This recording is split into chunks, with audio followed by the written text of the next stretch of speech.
Nagluluto ang sister ko, guys. Ay, ang sarap ng niluluto ng sister ko, guys. Ito, guys.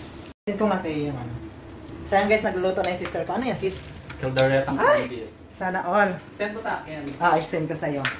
Ayan guys, nag-video na naman ako ng walang tripod. Hawak-hawak ko na naman siya. Hindi mo tripod. Saka na. Bongga, ito guys yung aking lutuin. Ayan, may hibi.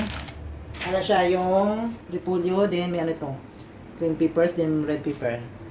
Ano pa siya na yun. Silalagyan na natin siya. Ilagay muna natin yung ating kuya.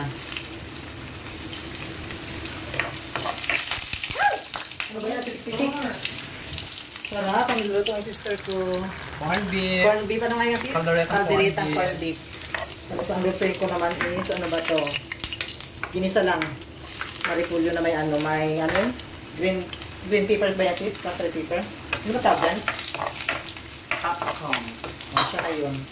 Bell pepper. Bell pepper pala. Inaarte lang.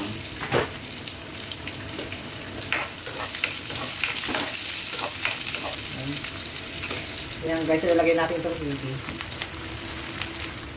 Ayan natin doon ba. Mga cook talaga mga dito sa building na to. Ilalagay natin ito guys. Isa na lang natin.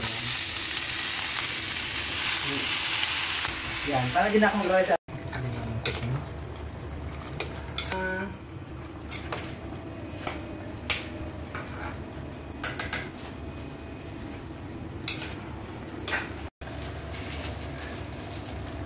ang galing mo no, yung kalderitang corned beef. Tapos, ang dami mong cheese nilalagay. Para mag-cheesy. Ah? Okay lang ito.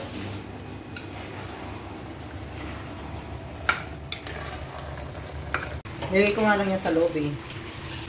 Bye guys! Patapos ang aming luto, kakain na rin kami. Guys, let's eat na guys. Ayan, ito yung baon ko.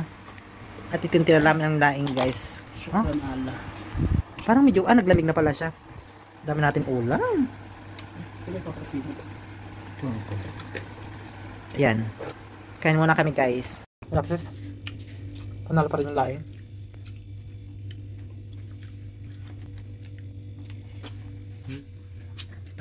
Ulam.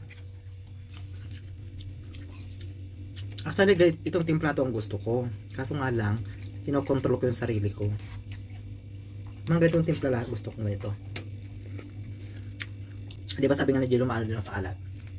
Kaso na ako na mismo nagdidiscipline sa sarili ko. Dapat lang. Kasi mahirap magkasakit.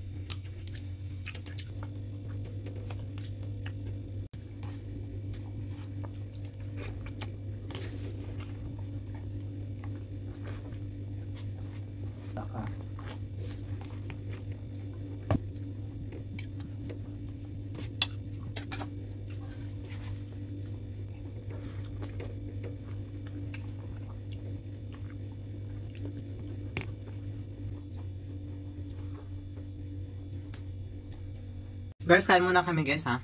Kasi hawak-hawak ko yung camera habang kumakain. Bye bye guys.